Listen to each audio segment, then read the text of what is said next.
पैगाम सिंध न्यूज़ में भलीकार सॼे मुल्क जी अॼु लालू रैंक शहर में भी जश्न ईद मिलादुन नबी अक़ीदत ऐं एहतराम सां मल्हायो वियो।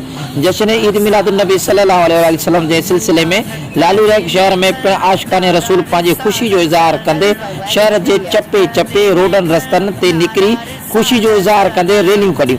उन सिलसिले में ॿिनि केतिरनि ई रैलियुनि सां गॾोगॾु मरकज़ी रैली पिण कढी वई।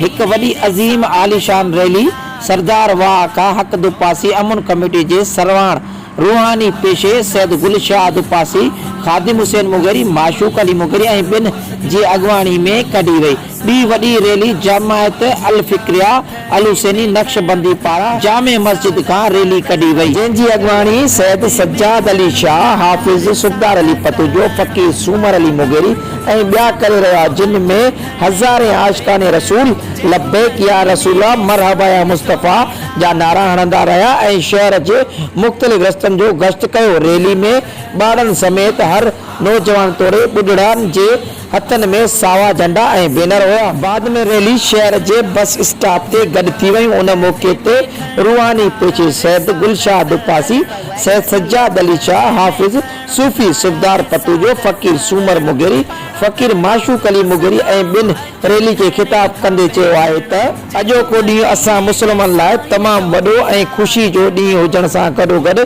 ईद जो ॾींहुं आहे। हुननि चयो आहे त रब पाक जो असां ते वॾो करम आहे जो असांखे सुहिणो नबी अता कयो। असां रब पाक जा शुक्रगुज़ार आहियूं। अॼोके ॾींहं ते लालू रैंक ऐं भरपासे वारे इलाइक़नि में आशिकाने रसूल पारां नंगर न्याज़ ऐं ख़ैरातूं पिण कयूं वयूं। आख़िर में दुआए ख़ैर घुरी वई।